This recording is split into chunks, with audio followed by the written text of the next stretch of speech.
segundos anos, boa tarde, bom dia, boa noite. Não acharam mesmo que eu ia deixar essa ficha, essa lista de exercícios sem resolução, não é? Então, em primeiro lugar, eu quero parabenizar aí as pessoas que fizeram, tá bom? Eu fiz algumas correções, mas eu gostaria muito que vocês atentassem aos detalhes que eu vou mencionar aqui nas resoluções. E, por favor, ajuste se houver alguma divergência com relação ao que você fez na atividade. Então vamos à primeira questão aqui. Ela fala sobre dilatação térmica e diz o seguinte: uma barra de 10 metros de alumínio a uma temperatura inicial de 20 graus Celsius fica exposta ao sol, sendo sua temperatura elevada para 40 graus Celsius. Sabendo que o coeficiente de dilatação é linear, né, no caso porque alfa do alumínio é esse daqui, ó, 22 vezes 10 a menos 6, calcule a dilatação sofrida pela barra, né? Calcule a dilatação sofrida pela barra. Então, a primeira coisa, pessoal, é lembrar que a fórmula de dilatação linear é a seguinte, né? É essa daqui, ok? Então, você sabe que tudo que ele quer saber é a dilatação sofrida. Ele quer saber quem é o ΔL, certo? Eu vou fazer o cálculo para vocês. Vou deixar essa fórmula aqui para ficar mais fácil a progressão. Então, os valores são bem simples aqui, né? Você vai precisar colocar que a sua dilatação térmica, no caso, ela vai ser igual ao comprimento inicial. Bom, comprimento inicial 10 metros, coeficiente de dilatação linear 22, multiplicado por 10 elevado aí a menos 6, né? Elevado a menos 6. E também a sua variação de temperatura. Lembrando que se ela saiu de 20 para 40, então a variação é de 20, né? No caso, eu vou colocar aqui 40 menos 20, que foi um aquecimento, certo? Então, continuando o nosso cálculo, pessoal, o que vai acontecer aqui? Seguimos aqui com um cálculo simples que vai resultar em 0,0044 metros, né? Então, está aqui a sua dilatação. Tá? Com isso, a resposta da primeira questão está concluída, né? Está devolvida. Segunda questão. Marque nas opções abaixo qual grandeza não interfere na dilatação dos sólidos. Então, olha só, pessoal. Natureza do material é importantíssimo, né? Você precisa saber que tipo de material é para saber o quanto que ele conduz ou não o calor. Comprimento inicial é importante, faz parte da fórmula. Variação de temperatura é importante. E o tempo em que o sólido fica exposto à fonte de calor? Não, isso não é importante. Não faz parte da sua fórmula, certo? O importante são os 3 primeiros parâmetros, ok? Então, por isso, a nossa resposta aqui é a letra D. Bem rapidamente, temos que nossa resposta aqui é a letra D. Quem marcou essa, meus parabéns. Terceira questão. Uma peça de zinco é constituída a partir de uma chapa de zinco com lados 30 centímetros, do qual foi retirado um pedaço de área de 500 centímetros quadrados. Elevando-se de 50 graus Celsius a temperatura da peça restante, qual será a área final em centímetros quadrados, considerando que o coeficiente de dilatação linear dele é 2,5 vezes 10 a menos 5? Bom, pessoal, então aqui o que nós temos que entender é que isso é uma chapa aqui de zinco com lados 30 centímetros. Então, sugere-se que seja um quadrado, né? Porque os lados são iguais. Então, a primeira coisa que a gente precisa entender é que a área de um quadrado, né? A área de um quadrado, ela é simplesmente... Vamos colocar a área de quadrado.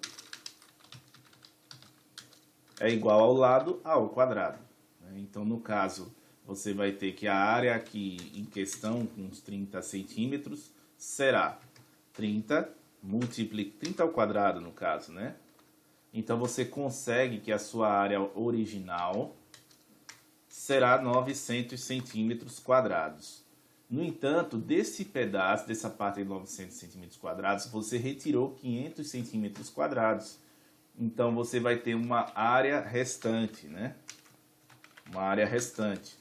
Quem é essa área restante? O 900 menos 500. Logo, a minha área restante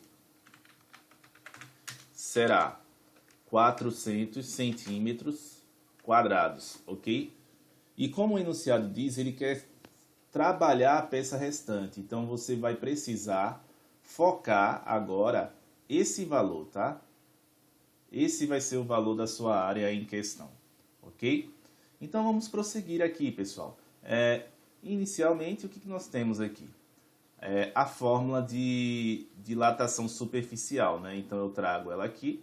Lembrando que superficial tem a ver com superfície. Para alguns livros, pode ser que você tenha a letra S, né? Mas alguns livros traz área, né? A letra A de área mesmo, ok? Então, vamos aqui à resolução. Substituindo os nossos valores, nós temos quem vai ser a área inicial, como acabamos de falar, é o material restante, ou seja, 400 centímetros quadrados. O beta, bom, ele não me deu o beta, tá, pessoal? Ele deu o alfa. Mas você sabe que como o beta são duas dimensões, eu preciso multiplicar o alfa por 2, tá? Então eu vou colocar aqui, primeiramente, o 2 em vermelho, né, para deixar bem claro que ele vem aqui das duas dimensões, né, que vão ser multiplicadas, que vão se expandir. E voltando aqui a nossa cor original, 2,5 vezes 10 elevado a menos 5. E foi dito também no enunciado que a variação de temperatura em questão, eu vou colocar isso até aqui em parênteses para vocês não confundirem.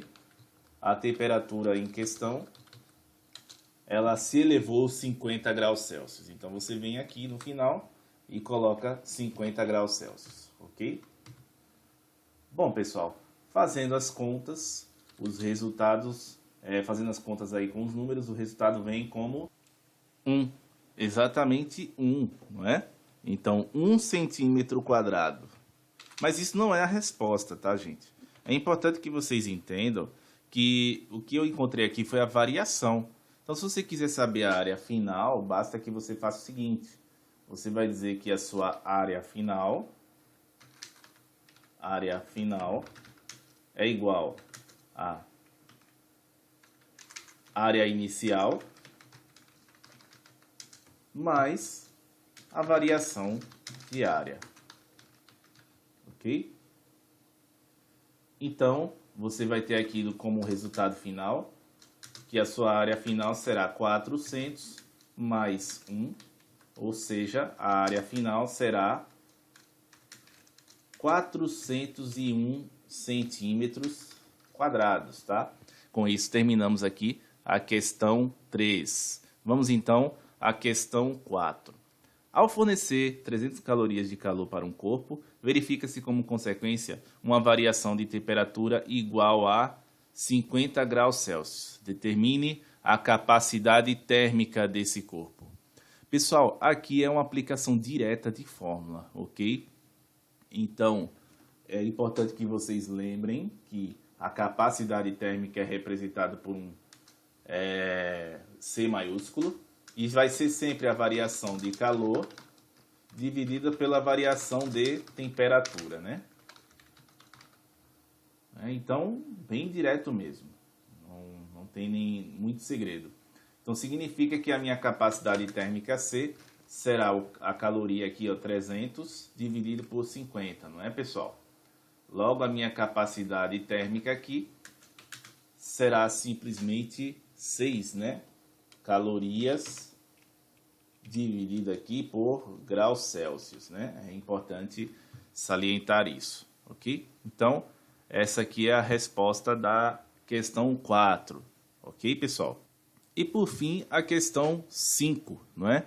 Talvez aí aqui seja mais elaborada de todas as questões. Diz assim: para aquecer 500 gramas de certa substância de 20 a 70 graus Celsius foram necessárias 4.000 calorias. A capacidade térmica e o calor específico dessa substância vale respectivamente.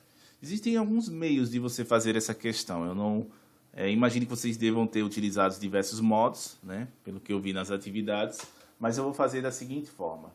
Eu vou lembrar que a minha fórmula de calor sensível, pessoal, ela é essa daqui, ó, Q igual a M vezes C, e a variação de temperatura, né?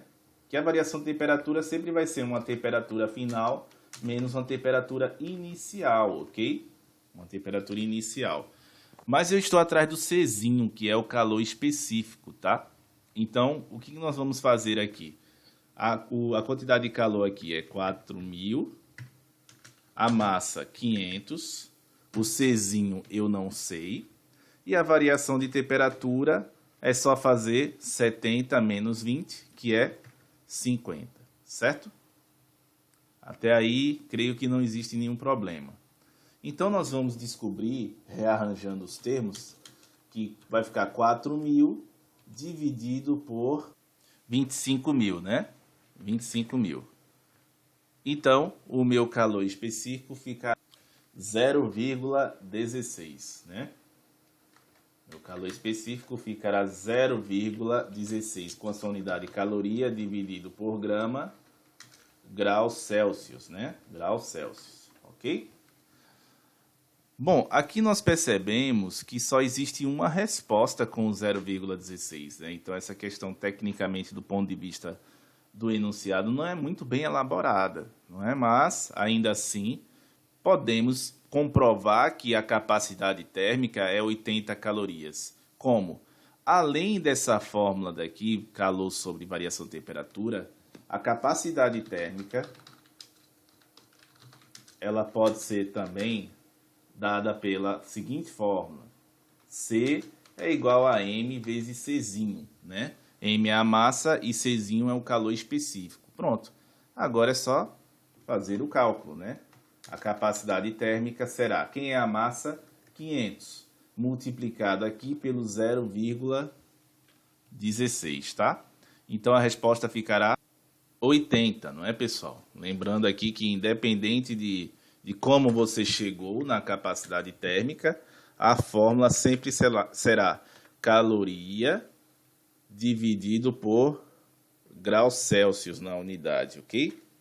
Então é isso, gente.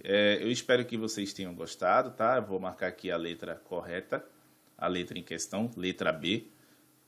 Qualquer dúvida que vocês ainda tiverem, por favor, mandem mensagens, mandem comentários na nossa sala.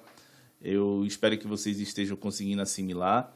E desde o retorno de vocês eu tenho planejado isso. Quando eu enviar uma lista para resolução, certamente, após o prazo final, na próxima aula vocês terão a resolução dela por completo, para que nenhuma dúvida fique. Mas se ainda assim tiverem dúvidas, podem entrar em contato pela plataforma, ok?